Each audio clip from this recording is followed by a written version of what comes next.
To make the tail, use a long needle with a larger eye. Also use stronger top stitch, denim, or upholstery thread. Measure out 2 arm lengths and thread the needle. Instead of tying a knot close to the ends, leave about 6 or 7 inches of thread and then tie a knot. The method for the fleece or fur tail is the same, but I'm going to show you 2 different types of knots that will work on either fabric. For the first method, begin by inserting the needle from the right side of the fabric through to the wrong side at the marked circle.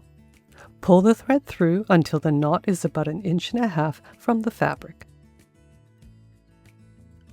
Sew a 1/2 inch long running stitch all around the circle. As you sew, allow the fabric to slightly gather.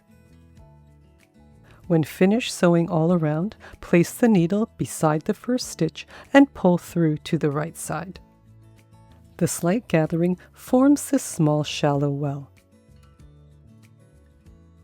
On the right side, insert the needle twice between the threads under the knot. On the wrong side, fold in the fabric along the stitch line. As you're folding, pull in the raw edges to the center and hold in place with your thumbs.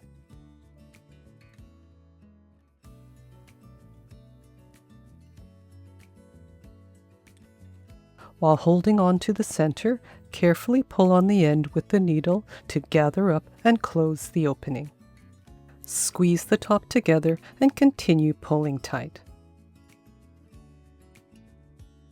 Once the opening has been pulled as tight as possible, tie a square knot with the thread ends to secure the stitching.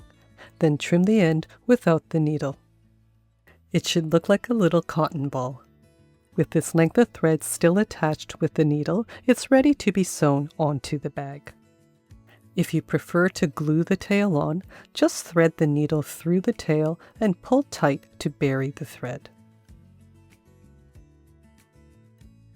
For the second method, thread the needle and tie the knot close to the ends. Insert the needle from the fur side through to the wrong side at the marked circle and leave about a 6-inch long thread tail. Sew a 1/2 inch long running stitch all around the circle.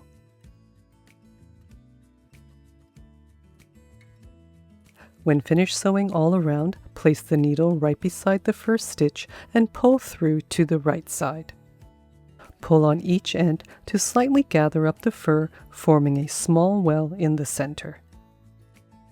You want to have 2 long thread tails to work with. Place your left finger underneath the tail with the needle about 3 inches from the fur. Take the second thread tail and cross it over the first one, bringing it up from underneath and over the top of your finger. Hold both tails in place with your thumb and forefinger. Wrap the end of the second tail around both threads twice.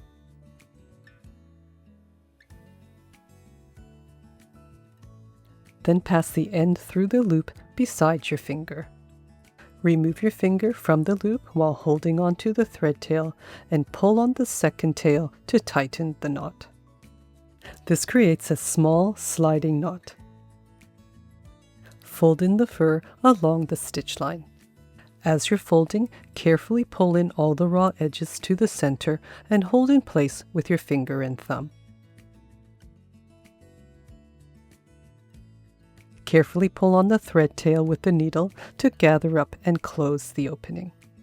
Keep squeezing together and pulling the thread tails until the fur completely covers the opening.